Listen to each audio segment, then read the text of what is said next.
রহমতপুর গ্রামের সকালে ধোঁয়াশা মিশ্রিত হালকা রোদ, মসজিদের মাইক থেকে ফজরের আজান ভেসে আসে, আর গ্রামের কাঁচা রাস্তা ধরে ভোরের হাওয়া বইতে থাকে। এই গ্রামে বসবাস করত এক মেয়ে, আয়েশা। তার বয়স ছিল মাত্র 17, কিন্তু তার জীবনধারা বড়দের মতো দায়িত্বশীল। কিন্তু সবচেয়ে বড় পরিচয়, সে ছিল নামাজি। ফজরের আজান ভেসে আসার আগেই আয়েশার ঘুম ভেঙে যেত। হঠাৎ কোনো আওয়াজের দরকার হতো না, নামে না শুনে শুধু হৃদয়ের একটা অদ্ভুত অস্থিরতা তাকে জাগিয়ে দিত। সে দ্রুত উঠে অজু করত। জলের ঠান্ডা স্পর্শে মুখ ধোয়ার সময় ফিসফিস করে বলতো, হে আল্লাহ, আজও আমাকে সোজা পথে রাখো। তার মা, যিনি তার প্রতিটি কাজ মনোযোগ দিয়ে দেখেন, বলা করতেন, আমার মেয়ে আল্লাহকে ভয় পায়, এইটাই সবচেয়ে বড় সম্পদ। নামাজ শেষে আয়েশা কুরআন পড়ত, কখনো বুঝে, কখনো শুধু চোখ ভিজিয়ে পড়ত। তার ছোট ছোট আঙুল কুরআনের পাতায় হালকা ছুঁয়ে যেত। পড়তে পড়তে মনে হতো সব উদ্বেগ দূর হচ্ছে। কিন্তু আয়েশার হৃদয় ছিল এক অদৃশ্য ফাঁদ, খবরের প্রতি অস্বাভাবিক আগ্রহ। ফজরের নামাজ শেষ হতেই সে মোবাইল হাতে নিত। খবরের আরম্ভ শুরু হতো এমন, কোথাও কেউ কারো ওপর অত্যাচার করছে, কোথাও হত্যা, রক্ত, চিৎকার, কোথাও রাজনীতি বা অশ্লীলতা। প্রথমে সে ভাবত, আমি তো শুধু জানছি, আমি তো সচেতন হচ্ছি। কিন্তু সে বুঝতে পারল না, এই খবরগুলো ধীরে ধীরে তার হৃদয় বিষাক্ত করছে। একদিন জোহরের নামাজের আগে আয়েশা হঠাৎ কেঁদে ফেলল। মা জিজ্ঞেস করলেন, কি হয়েছে মা?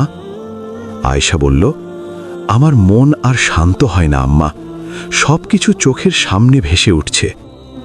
মা দীর্ঘশ্বাস ফেলে বললেন, সব কিছু জানা প্রয়োজন নয়, কিছু কিছু খবর আযাবের দরজা খুলে দেয়। কিন্তু আয়েশা তখনও বুঝতে পারেনি, একদিন সেই খবরই তার জীবনে আযাবের বার্তা হয়ে আসবে। আয়েশা এখনও নিয়মিত নামাজ পড়ত, কিন্তু তার চোখ আর কান শান্ত থাকত না। ফজরের নামাজ শেষে কুরআন পড়লেও তার মন ঘুরে বেড়াত প্রতিটি নিউজ, ভিডিও এবং গল্পের মধ্যে। প্রতিদিন মোবাইল হাতে নিলে দেখা যেত খুনের খবর, অত্যাচারের দৃশ্য, নারীদের প্রতি অনৈতিক আচরণ, রাজনীতি, গালি, সব কিছু। প্রথমে সে ভাবত, আমি তো শুধু সচেতন হচ্ছি, কিন্তু আসলে চোখ এবং কান দিয়ে সেই সব অসৎ তথ্য গ্রহণ করা তার হৃদয়ে অস্থিরতা, ভয় এবং বিষ সৃষ্টি করছিল। একদিন জোহরের নামাজের আগে ইমাম সাহেব বললেন, আযাব শুধু আকাশ থেকে আসে না, আযাব আসে চোখ দিয়ে, কান দিয়ে আর হৃদয় দিয়ে। এই কথাগুলো শুনে আয়েশার বুক কেঁপে উঠল। রাতের ঘুম ভেঙে হঠাৎ সে স্বপ্ন দেখল, এক বিশাল অন্ধকার মাঠ, কোনো আলো নেই, শুধু ছায়া আর চিৎকার। দূরের দিকে অদ্ভুত কণ্ঠ বলল, যে মানুষ তার চোখ দিয়ে, কান দিয়ে গুনাহ সংগ্রহ করে, তার উপরও আযাব আসে। স্বপ্নে আয়েশা চিৎকার করতে চাইল, কিন্তু পা নড়ল না। তার চারপাশে খবরে দেখানো সব ভয়ঙ্কর দৃশ্য জীবন্ত হয়ে উঠল।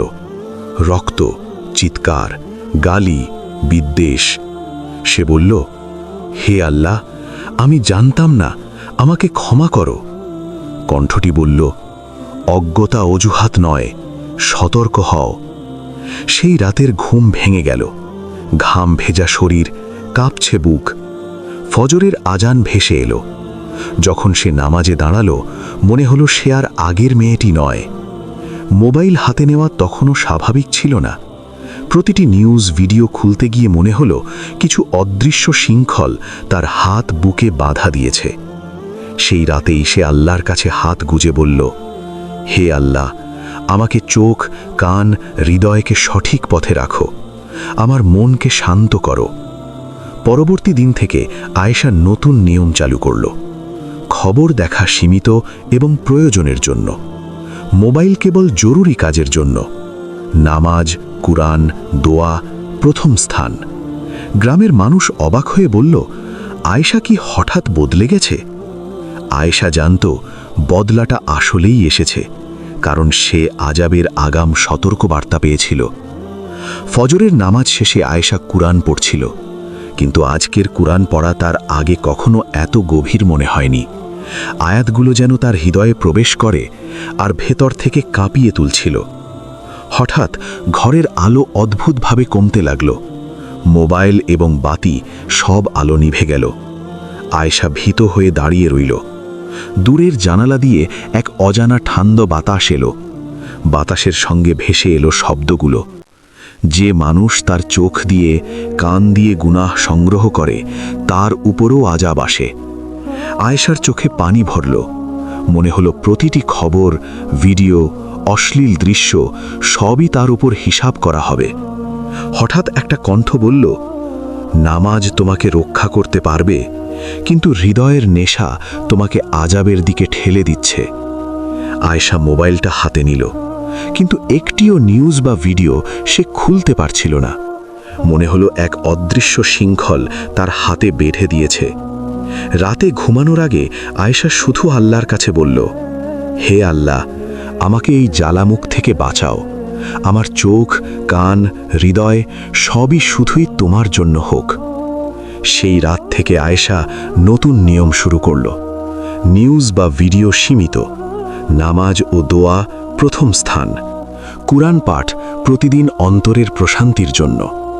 গ্রামের সবাই অবাক, আয়েশা কি হঠাৎ বদলে গেছে? আয়েশা জানত বদলাটা সত্যিই এসেছে, কারণ সে আযাবের আগাম সতর্কবার্তা পেয়েছিল। আয়েশা এখন বুঝেছিল নামাজ ও ঈমানই একমাত্র নিরাপদ আশ্রয়। খবরের নেশা, ফিতনা, অশ্লীলতা সবকিছুই হৃদয়কে বিষাক্ত করে। সে ধীরে ধীরে বদলালো। নামাজের আন্তরিকতা, প্রতিটি রাকাত যেন তার অন্তরের ভয় দূর করে এবং আল্লাহর নিকটতার অনুভূতি জাগায়। কুরআন পাঠ, এখন সে শুধু চোখের জন্য নয়, মন ও হৃদয়ের প্রশান্তির জন্য কুরআন পড়ত। মোবাইল ও খবর ব্যবহারে নিয়ন্ত্রণ, শুধু প্রয়োজনীয় ও শিক্ষামূলক খবর দেখত, বাকি সব বিষ থেকে দূরে থাকত। একদিন গ্রামের কেউ অগ্নিকাণ্ডে পড়ল। আয়েশা আতঙ্কিত হল না, কারণ সে জানত আল্লাহর কাছে তার মন সঠিক পথে আছে। মায়ের কাছে গিয়ে সে কেঁদে বলল, আম্মা, আমি বুঝেছি সব খবর দেখা প্রয়োজন নেই। নামাজ, দোয়া, তওবা এটাই প্রকৃত শান্তি। মা হেসে বললেন, হে মেয়ে, আল্লাহ সব সময় তোমার সঙ্গে। তুমি শুধু তার দিকে মুখ ফিরিয়ে দাও, বাকি সব সে ঠিক করে দেবেন। আয়েশা এখন তার নতুন নিয়ম মেনে চলছিল। মোবাইল ব্যবহার সীমিত, খবর শুধুমাত্র প্রয়োজনীয়, নামাজ, কুরআন, দোয়া প্রথম স্থান।